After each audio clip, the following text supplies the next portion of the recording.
선물이라는 제목으로 말씀을 전하겠습니다.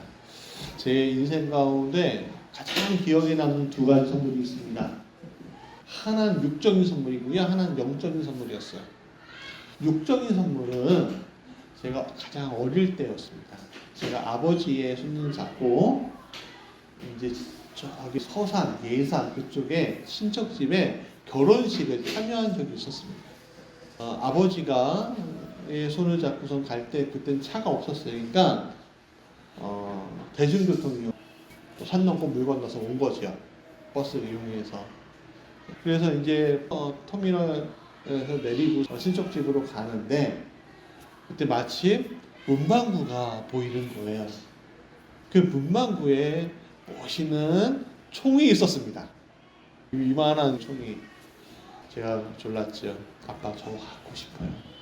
근데 웬일이에요? 아버지가 그래 이거 사줄게 딱 그러시는 거예요. 그리고 저는 멋지게 그 총을 가지고 친척집 결혼식에 참여했습니다. 왜 그 기억이 남는지 모르겠어요. 그때 너무너무 좋았나 봐요. 행복했나 봐요. 두 번째는 영적인 선물이 있습니다. 제가 고등학교 2학년 9월이었고 갑자기 제가 천국에 가 있는 꿈을 꿨습니다. 빛나고 하고 높은 보좌가 앞에 있었고요. 옆에는 사람들이, 장로들이 있었습니다. 저는 그곳이 천국인 줄 알았어요. 그리고 그것을 경험하고 제가 천국에 이르렀구나라는 믿음의 확신이 생겼습니다. 저는 이게 저의 영적인 선물이었습니다. 저는 그 이후로부터 내가 하나님이 자녀라는 것, 구원받았다는 그 사실이 저희 마음 깊은 곳에 자리 잡게 되었습니다. 그래서 저의 삶을 완전히 바꾸는 선물이기도 했습니다. 사랑하는 여러분, 여러분들은 어떤 선물이 가장 기억이 남으십니까? 선물 참 좋죠. 누구나 다 선물을 좋아합니다. 선물 싫어하는 사람 없습니다. 나쁜 선물 말고요. 좋은 선물. 그러면 우리는 이 선물에 대해서 어떤 마음을 가지고 있을까요? 선물에는 여러 가지 요소들이 있습니다. 선물은 소중한 이들에게 주는 겁니다. 선물에는 마음이 들어가 있죠? 선물은 값진 것을 주는 겁니다. 이것을 종합하면 선물은 내 마음을 다른 사람들에게 전달해 주는 역할을 합니다. 선물은 기본적으로 주는 사람과 받는 사람이 존재하지 않아요. 일반적으로 주는 것은 선물이 아닙니다. 기본적으로 선물은 받는 의미가 더 있지요. 선물을 준 사람은 선물이 오로지 기억에 남아있지만 선물을 받은 사람은 실제 물건이 곁에 있기 때문에 의미가 더욱 있는 것이요. 선물을 주는 사람의 의도도 되게 다양합니다. 어떤 일을 축하해 주기 위해서 선물을 주기도 하고요. 어떤 반응이나 대가를 위해서 선물을 주기도 하죠. 그리고 그냥 주고 싶어서 줄 수도 있습니다. 대부분의 선물은 기쁘고 고맙고 나를 행복하게 하죠. 아, 내가 저 사람한테 사랑받고 있구나. 내가 저 사람한테 인정받고 있구나. 내가 저 사람에게 좋은 일을 했구나 라는 감정을 느끼게 해주는 것이 바로 선물입니다. 오늘 우리도 선물을 받았습니다. 좋은 선물을 받았죠.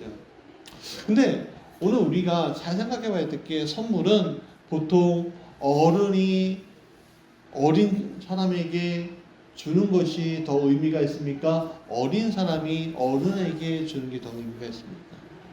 둘 다 의미가 있죠. 그렇지만 어린 사람이 어른에게 주는 것은 어쩌면 당연할 수 있습니다. 왜?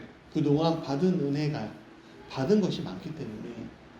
근데 어른이 오히려 우리에게 주는 것은 더 큰 의미가 있고 더 큰 감사가 있는 거죠. 제가 갑자기 부모님한테 5만 원짜리 10만 원짜리 선물 드렸는데 갑자기 통장 꺼내시며 야 이거 너 애들 대학 갈 때 쓰거라 하고서 100만 원 200만 원 선물을 주시는 부모도 있지 않습니까? 주시라는 게 아니에요. 네. 그렇다는 거예요. 자신의 용돈 한 푼 한 푼 모아서 쓰지도 않고 먹지도 않고 모아서 자녀들에게 주는 이 선물. 그걸 우리는 뭐라고 하죠? 은혜라고 얘기하는 거예요. 은혜. 갚을 수 없는 은혜. 이거 어떻게 갚을 수 있겠습니까? 우리가 선물을 많이 드린다고 해도 되는 문제가 아니잖아요. 그렇죠? 오늘 우리도 그 은혜를 하나님으로부터 받았다는 겁니다. 하나님은 우리에게 기쁘고 큰 선물을 주셨는데 바로 은혜의 선물을 주셨습니다. 그 은혜의 선물의 이름은 바로 구원이라는 것이에요. 가장 크고 값진 선물. 독생자 예수 그리스도로 말미암아 받은 은혜의 선물. 그것을 우리에게 주셨습니다. 오늘 이 은혜의 선물에 대한 이야기를 좀 더 나눠보고자 하는 거예요. 첫 번째, 한 사람으로부터. 우리 19절 다시 한번 읽겠습니다. 한 사람이 순종하지 않음으로 말미암아 많은 사람이 죄인으로 판정을 받았는데 이제는 한 사람이 순종함으로 말미암아 많은 사람이 의인으로 판정을 받을 것입니다. 바울은 고통과 죽음의 문제 앞에 서 있는 우리에게 이렇게 얘기합니다. 누구로부터 시작되었을까? 그 시초가 누구였길래 우리가 고통과 죽음, 사망의 문제에 다다랐을까? 바울은 창세기에 나오는 아담에게 그 문제가 있었다고 이야기해 줍니다. 그 아담이 저지른 죄의 문제가 그 세대를 거듭해도 그 문제가 끊이지 않게 일어나고 있는 거다. 왜? 아담이 시초이기 때문에, 처음이기 때문에. 그러니까 요 근래 우리 유전자 검사로 조상 찾기, 내 조상이 누군지 알려주는 게 유행이에요. 나의 타액이나 뭐 이런 머리카락이나 그런 것들 보내주면 이제 검사해 주는 겁니다. 되게 쉽대요. 돈만 조금 들이면 된대요. 그래서 어떤 사람이 자기 유전 정보를 보냈는데 자기는 100% 한국인 줄 알았더니 10%는 시베리아, 10%는 저기 유럽, 또 30%는 일본, 20%는 중국, 오히려 한국은 10%, 20%밖에 안 되더라. 그렇게 얘기해요. 또 어떤 사람은 진짜 외국인처럼 생겼는데 거의 100%, 98% 한국인 이렇게 나옵니다. 재밌더라고요. 그렇지만 1%, 2%는요 토종 한국인이 아닌 거예요. 그러니까 100% 한국인이라는 건 없는 겁니다. 부모 세대를 거치면서 외국인끼리 결합하기도 하고 그 세대가 또 나고 서로 많은 유전자가 조합이 되는 거예요. 그러니까 우리의 유전 조합은 하나로 다 이어진 겁니다. 어쩔 수가 없는 거예요. 왜? 시류가 같기 때문에. 조상이 같기 때문에 그런 거죠. 우리는 피부 색깔 또 지역들이 다르지만 모두가 다 연결되어 있습니다. 그렇기 때문에 첫 시작이 문제가 되었을 때 모든 이들이 다 영향을 받게 될 수밖에 없다는 거예요. 저희 자녀들을 낳았을 때 저는 이렇게 기도했습니다. 하나님, 제가 컴플렉스가 있잖아요. 눈이요. 그런데 제가 눈 큰 여자 만나기 원합니다 하고 기도했는데 기도처럼 눈 큰 사람을 만났어요. 그래서 저는 기도했어요. 주님, 우리 자녀들 눈이 크겠죠? 그랬더니 딱 태어나는데 첫 번째부터 네 번째까지 눈이 다 작은 거예요. 실망이 되더라고요. 그러면서 감사하더라고요. 다 내 자녀구나. 그냥 다 봐도 내 자녀인 거예요. 여러분들 자녀들 보면은 다 특징들이 있죠. 아유, 왜 이렇게 말을 안 들어? 해도 다 거기에는 내 유전자가 있는 거예요. 내가 말을 안 들었기 때문에 말을 안 듣는 거예요. 그렇지 않습니까? 애들이 공부 못하는 이유가 걔네 때문에 있는 게 아니에요. 내가 공부 못했잖아요. 그걸 부정할 수 있어요. 여러분, 마찬가지로 이는 죄인을 낳고 죄가 세상에 퍼지게 되는 이치도 마찬가지인 거예요.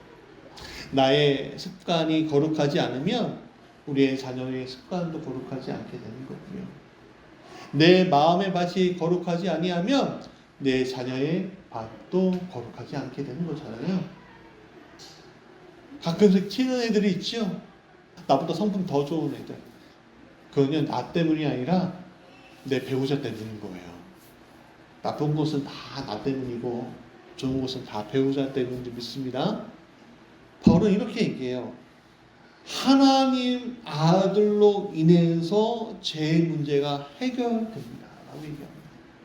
두 번째 아담이신 예수 그리스도를 통해서 구원의 선물이 우리에게 도달되었는데 그 시작을 통해서 모든 사람에게 구원이 진행되게 되었습니다. 라고 바울은 선포하고 있습니다. 여러분, 물에 이 컵에 물이 들어가 있는데 여기에 잉크를 하나 딱 떨어뜨리면 어떻게 돼요? 번져나가지요? 그렇죠? 그럼 이 잉크를 제거하려면 어떻게 합니까? 거의 제거가 안 되는데 이게 방법일지 모르겠지만 그래도 일부 잉크를 제거하려면 어떻게 돼요? 휴지나 제거제 같은 거 있잖아요. 그거를 이렇게 빠뜨려 보세요. 그리고 이렇게 대롱대롱 해보세요. 그러면 잉크가 어떻게 해요? 물을 타고 휴지로 올라오잖아요. 물을 정수기 같은 데에다가 걸러보세요. 어떻게 돼요? 다시 깨끗하게 되지요. 마찬가지입니다. 오늘 하나님께서 우리에게 주시는 그 구원의 은혜가 예수 그리스도로 말미암아 그렇게 우리에게 전해져 온다는 거예요. 근데 그게 특정한 사람에게 있는 것이 아니라 특정한 무리에게만 있는 것이 아니라 전 세계 전 인류에게 향하고 있다는 거예요. 그래서 마지막 한 사람까지 구원하시기 위해서 주님은 더디오시고 있다는 겁니다. 마지막 한 사람까지 구원하시기 위해서 주님이 십자가 지신 것처럼 더디오신 거예요. 여러분, 죄의 문제를 해결하기 위해서 오늘 우리가 해야 될 것이 무엇입니까? 오늘 우리의 죄의 문제는 도저히 인간이 해결할 수 없습니다. 왜? 죄인이 어떻게 죄인을 사할 수가 있어요? 우리 죄인이기 때문에 이 문제를 해결할 수 없습니다. 그래서 하늘로부터 오신 선하신 하나님으로부터 그 문제가 해결되어야 되는데 그게 바로 예수 그리스도시라는 거죠. 바울은 그렇게 고백함으로 오늘 우리의 죄가 해결될 수 있다, 해결되고 있다, 해결되었다라고 선포하고 있는 거예요. 하나님의 아들 예수 그리스도부터 온 구원은 결국 인간 구원의 시작입니다. 그렇기 때문에 우리가 사망의 문제, 죄의 문제를 해결하기 위해서는 오직 하나님의 아들 예수 그리스도를 통한 구원을 받는 것만이 유일한 해결책이다 라고 바울은 굳건하게 얘기하고 있습니다. 예수밖에 없다라는 거예요. 오직 구원의 통로는 예수다라는 거죠. 그럼 이렇게 질문할 수 있어요. 정말 다른 길은 없나요? 철학과 종교들이 구원을 다 제시하고 있는데 어떻게 하면 이 세상에 인간답게 살 것인가, 사람답게 살 것인가, 그 구원의 길을 제시하고 있는데 그거 다 틀린 거예요? 라고 우리가 질문할 줄 알아야 되죠. 그것을 위해서 얘기합니다. 두 번째, 은혜로 말미암은 선물. 여기서 우리는 이 선물이라는 단어를 다시 꺼내듭니다. 선물, 기프트. 초반에 저는 선물에 대해 의미를 얘기했죠. 뭐 다 얘기할 필요 없고 그냥 선물은 기쁘고 고맙고 사랑하는 마음을 전달하기 때문에 행복해지는 거예요. 도구예요. 그런데 선물을 받을 때 우리가 조심해야 될 게 있어요. 선물이 정말 마음에서 우러나오는 선물이 아니라 특정한 대가를 위해서 주는 선물들이 있거든요. 이거 내가 바치면, 이거 드리면, 이거 주면 내가 더 큰 걸 받을 거야. 그걸 우리 뭐라고 해요? 뇌물이라고 하죠. 여러분, 선진국과 후진국을 나누는 가장 중요한 게 뭔지 아세요? 바로 투명성이라는 거예요. 공무원 조직이, 힘 있는 조직이 뇌물을 받지 않고도 정당하게 일을 공정하게 처리하면 그 나라는 선진국이에요. 그리고 톱니바퀴가 돌리듯이 잘 돌아가는 거예요. 그런데 후진국들은 실력이나 능력이 우선되지 않습니다. 뇌물, 가까운 친인척 이런 것들이 우선됩니다. 그렇기 때문에 톱니바퀴가 제대로 움직이지 않고 어딘가 막혀 있는 거예요. 그래서 사람의 가능성을 막고 있기 때문에 후진국이 될 수밖에 없는 거예요. 실력이나 자격이 없음에도 불구하고 권력자가 얼마나 친하냐, 내가 사는 걸, 내가 부자로 살거나 성공하거나 하는 그걸 결정하기 때문에 오늘 우리는 제대로 살 수 없는 거죠. 저는 우리나라에 김영란법이라는 게 있다는 게 참 다행이라고 생각합니다. 그걸 좀 늘려야 됩니다. 뭐 이렇게 얘기하는데 전혀 다고 생각하지 않아요. 줄여도 확 줄였으면 좋겠습니다. 더 줄여야 돼요. 근데 이것이 종교에도 영향을 미쳐요. 여러분, 기독교가 다른 종교와 다른 유일한 특징 중에 하나가 뭔지 아십니까? 구원이 정말 대가 없이 선물처럼 주어진다는 거예요. 여러분, 며칠 전에 PD수첩에 허경영이라는 사람이 나온 거예요. 그리고 제가 유튜브로 봤거든요. 어마어마하더라고요. 야, 그 영상을 보고서 사람이 어리석으면 저렇게 어리석을 수 있구나라는 생각이 들더라고요.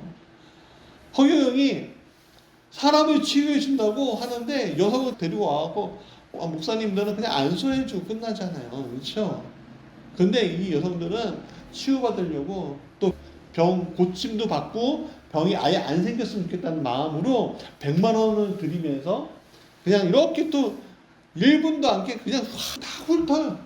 진짜 완전 추행하는 건데 그렇게 하더라고요. 저게 뭔가 싶은 거예요. 사실. 그리고 이 사람들 구원받으려면 영원한 구원은 얼마 든지 아세요? 1억이 든대요. 1억.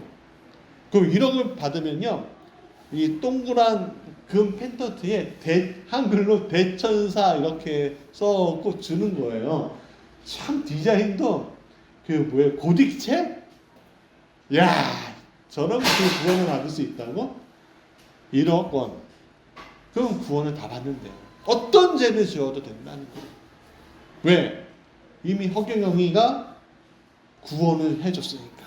돈을 내서. 그래서 이 사람이 재산이 얼마인지 아세요? 아마 500억이 넘을 거예요. 500억이. 합친 거죠, 다. 여러분, 기존의 종교도 마찬가지고, 신흥 종교들의 특징은 구원은 그냥 받는 것이 아니다라고 얘기해요. 기독교라는 탄을 쓴 교회들이 굉장히 많아요. 그래서 어떤 사람들은 목사라고 이야기하는 사람들이 우리가 구원받으려면 교회에 헌금을 해야 합니다. 헌신을 해야 합니다. 조금만 하면은 안 돼요. 전적인 헌신을 해야 돼요. 그래야지 우리가 구원받습니다. 라고 얘기합니다. 전재산 바쳐야 합니다. 하나님 나라가 멀지 않았기 때문에 우리가 저기 IT나 뉴질랜드나 그런 곳에 도망가갖고 거기가 제가 마련한 땅이 있으니까 거기서 집단으로 살아야지 우리가 구원받습니다 하면서 자기는 엄청난 집과 엄청난 재산을 굴리면서 엄청난 차를 타는 일들이 있습니다. 만약에 우리가 정통교회라고 생각하는 교회에서 집회를 하거나 아니면 예배를 드릴 때 우연하게 주일날 시간이 안 돼서 출장 갔는데 예배 드려야 될 곳이 없어서 가까운 데 예배 드렸는데 거기 목사님이 큰 교회 작은 교회 상관없어요. 만약에 우리가 구원받아야 되는데 우리가 헌금을 냅시다. 그렇게 하면요 그냥 보지도 말고 나오세요. 거짓말이에요. 예수팔이 하는 겁니다. 분명히 얘기하지만 무슨 예수님이 없어요. 여러분, 내가 구원을 받았기 때문에 우리가 더욱더 헌신해야 합니다. 그래야지 완전한 구원을 이룰 수 있습니다. 그것도 거짓말이에요. 여러분, 무지개교회 다니시려면 한 달에 11조 꼭 내셔야 되고요. 감사원금 10만 원씩 내셔야 되고요. 매주 성경금 내셔야 되고요. 그래야지 여러분은 완전한 성도입니다. 거짓말이에요. 여러분, 그러지 않아도 이미 구원은 있습니다. 완전하고 완벽한 구원이 여러분에 있어요. 왜? 예수 그리스도를 주로 믿기 때문에 그 주님께서 여러분에게 그냥 값없이 선물로 주셨어요. 값없는 선물이 아니에요. 값 있는 선물이에요. 죽음을 통해서 희생된 선물이란 말이에요. 그것을 우리가 받으면 되는 거예요. 근데 우리가 유교적 문화가 있잖아요. 유교 보이, 유교 걸 이런 말을 하잖아요. 우리는 뭔가 내가 받은 은혜를 너무 감사해서 그래도 대가라도 좀 치러야 되지 않는가라는 생각을 하게 돼요. 여러분, 대가 치를 필요 없어요. 여러분, 교회에 헌금되는 것이 대가 치르는 것이라면 하지 마세요.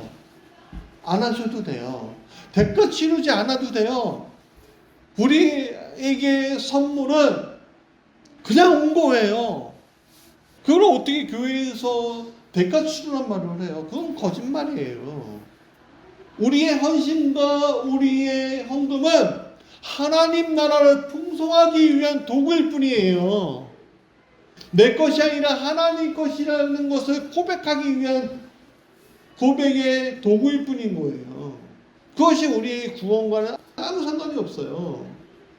100원짜리 내더라도 괜찮고 10원짜리 내더라도 괜찮아요. 완벽하고 완전한 구원은 이미 우리에게 주어져 있다는 사실을 여러분 믿으시기 바랍니다.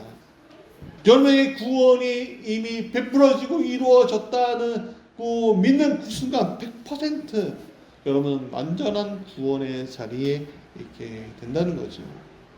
또 이렇게 생각할 수도 있어요. 구원은 단계적으로 이루어지는 거예요. 여러분, 구원은 단계적으로 이루어지는 것이 아니라 한 번에 주어진 하나님의 선물입니다. 우리가 공부하듯이 수학 공부하면은 기초를 먼저 공부하고 그 다음에 심화를 공부하고 그 다음에 기출 문제를 풀고 하는 식으로 하나님 나라가 우리에게 주어진 게 아니에요. 하나님 나라는 단번에 우리에게 왔어요. 너 100점짜리야 그래요. 단지 우리가 100점짜리인데 마이너스 1점, 2점 까먹고 있는 거예요. 그렇다고 여러분 과락되진 않아요. 99점 까먹어도 1점만은 남겨놔요. 그게 하나님이 주신 이 은혜의 선물이에요. 그게 은혜인 거예요. 절대로 마이너스 1은 없어요. 0도 없어요. 단번에 끌어올리시기 때문에. 그게 은혜인 거예요. 이 전적인 은혜를 우리가 통과해야 한다는 거죠. 그럼 그 다음에 뭐지요?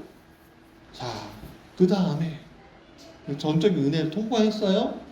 세 번째, 생명 안에서의 왕노릇. 17절 같이 읽어볼까요? 아다 한 사람이 범죄 때문에 한 사람 말미암아 죽음이 왕노릇하게 되었다면 넘치는 은혜와 의의 선물을 받은 사람들은 예수 그리스도 한 분으로 말미암아 생명 안에서 왕노릇하게 되리라는 것은 더욱더 확실합니다. 여기 죽음이 뭐 한다고요? 왕노릇한대요. 그렇죠? 죽음이 누구한테 왕노릇해요? 나한테 왕노릇한대요. 그러니까 내가 죽음을 앞에 있을 때 죽음이 여기는 내가 왕노릇하면서 죽음을 이렇게 왔다 갔다 하는 게 아니에요. 죽음의 지배에 내가 이끌리는 거예요. 이끌리는 거. 여러분, 세상이 그런 곳이에요. 우리가 세상과 오늘 우리와 다른 점이라는 것은 세상은 죽음이 그 자리를 대신하지만 오늘 우리는 생명을 대신하는 거예요. 자, 보세요. 생명 안에서 왕노릇하게 되리라는 것은 더욱더 확실합니다.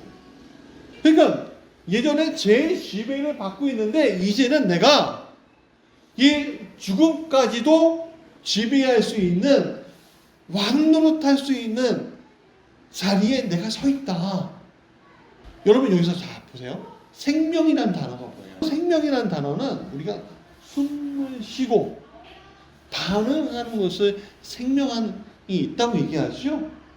근데 여기에서 말하는 생명은 세상에서 숨쉬고 세상에서 살아가고 그런 생명도 이야기할 수 있다고 생각하지만 사실은요, 여기에선 뭐가 있어요?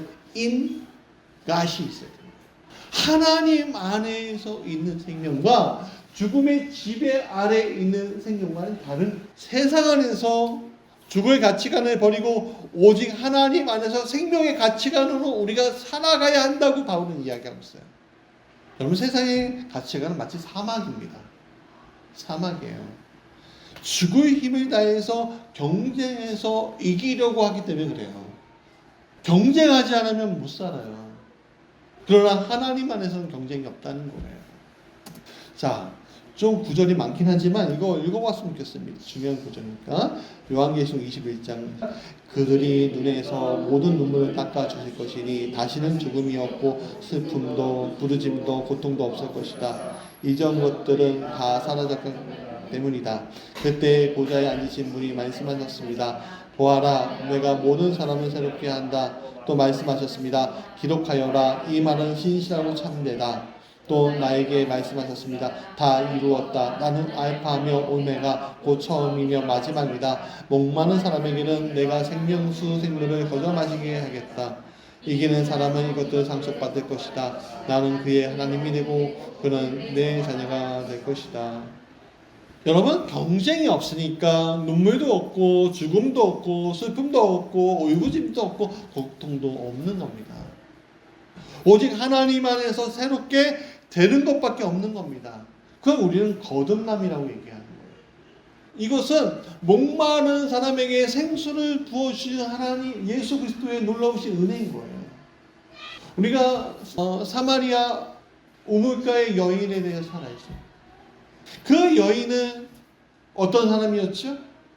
사람이 필요한 사람이었습니까? 아니면 영원히 목마르지 않은 생수가 필요한 사람이었습니까? 그 여자는 세상에서 자기의 사랑, 자기의 가치가, 자기가 삶의 의미를 찾았다가 못 찾은 여자였어요. 그러나 예수님 만나주시고는 그 안에 영원히 목마르지 않은 생수가 들어감으로 말미암아 그녀는 죄 문제에서 단번에 해결되는 놀라운 믿음의 역사가 있는 여인이 되었습니다. 이전 것은 사라지고 새 것이 된 것이죠. 하나님의 전적인 은혜의 결과. 이 은혜의 결과를 우리는 이제 어떻게 해야 돼요? 누리면 된다는 거예요. 누리세요. 여러분의 오늘 이 자리가 이 누리는 자리가 되어야 한줄 믿습니다. 하늘나라가 하늘에서 이 땅으로 내려왔는데 우리는 하늘만 바라보고 있으면 안 되는 거예요. 자, 보세요. 예수님이 승천하실 때 제자들이 예수님을 바라보고 계속 바라보니까 천사들이 뭐라고 해요? 야, 그만 봐. 그만 봐. 이제 다시 오실 거니까 이제 너희들이 일해야 되지 않겠어? 주님이 주신 것을 누리면서 너가 이 땅 가운데 주의 복음을 전해야 되지 않겠어? 라고 얘기하지 않아요? 사도행전 초반에? 그게 왕노릇이라는 거예요. 왕노릇은 예수 그리스도와 같이 동일하게 이 세상 가운데 하나님의 안에서 누리는 걸 얘기합니다. 왕노릇은 죽음도 다스릴 수 있게 되는 거예요. 왕노릇은 재정도 다스릴 수 있게 되는 거예요. 왕노릇은 우리의 건강도 이 자연도 다스릴 수 있게 되는 거예요. 그럼 이렇게 질문할 수 있죠. 그러면 목사님께서 손을 딱 뻗어갖고 비 오게 한번 해보세요. 지금 못해요, 저. 왜냐하면 그거는 지금 구원과는 아무 상관이 없잖아요. 하나님의 능력을 내가 뭐 이렇게 할 필요가 없어요. 오늘 우리에게 하나님의 능력이 나타나는 것들이 필요한 것뿐이에요. 그게 왕노릇이에요. 나를 통해 하나님의 능력이 나타나는 것을 증거하는 사람이 바로 왕노릇하는 사람인 거예요. 돈을 위해서 막 살아간다고 돈이 주어지는 게 아니잖아요. 여러분, 제가 저번에 말씀드렸지만 장난감 선교회, 미션카 선교회 마음 먹었을 때 아무도 선뜻 너와 같이 할게, 너의 생각이 좋아, 너의 마음이 오라 하면서 나서는 게 아니었습니다. 저는 그냥 마음에 국률한 마음을 가지고 시작하니까 그냥 사람이 붙잖아요. 주변에서 비판해요. 그게 되겠어? 되잖아요. 왜? 하나님이 주신 마음을 선포하고 순종하고 따라가니까. 막노릇한다는 것은 기존에 있던 사회 질서를 혁명화하자는 것이 아닙니다. 이미 결정되어 있는 계급을 뒤바꾸려고 하는 시도도 아닙니다.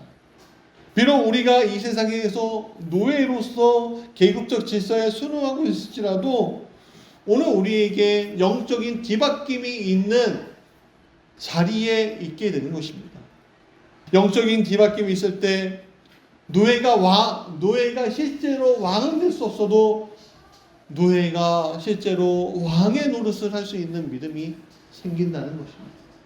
주인 되는 거죠. 그게 영적인 변화입니다. 세상은 마음의 변화라고도 하고요. 유물론자들은 물질의 변화라고도 하지만 성경은 영적인 변화라고 얘기하는 겁니다. 마음도 육체도 영적인 변화가 있어야 완전히 변화될 수 있는데 오늘 그것을 우리에게 허락해 주셨다는 거예요.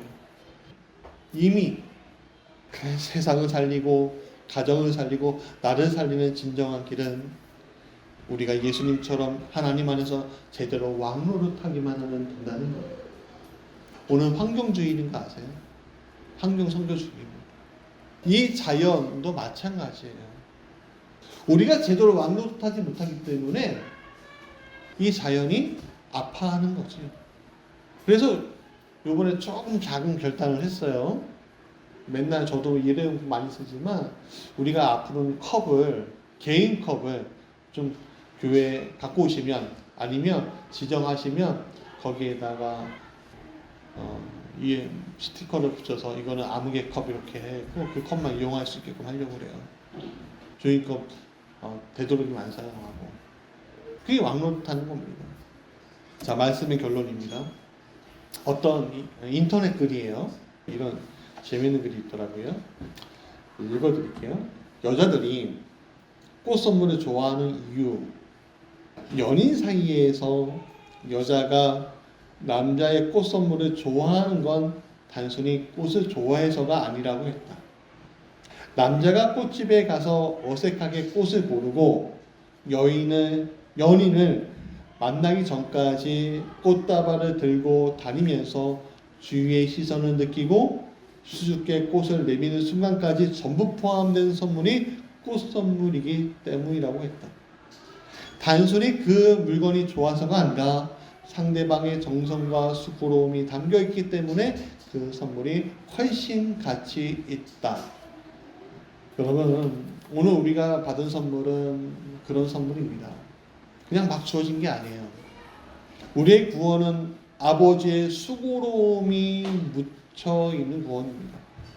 여러 단계를 거치지 않고 단번에 이루시기 위해서 하나님께서는 수많은 시간과 수많은 공간과 수많은 것들을 생각하시고 엮으시고 만들어내신 마치 배틀에서 옷감을 만들고 옷을 한 벌 만들듯이 만든 것이 바로 우리의 구원입니다.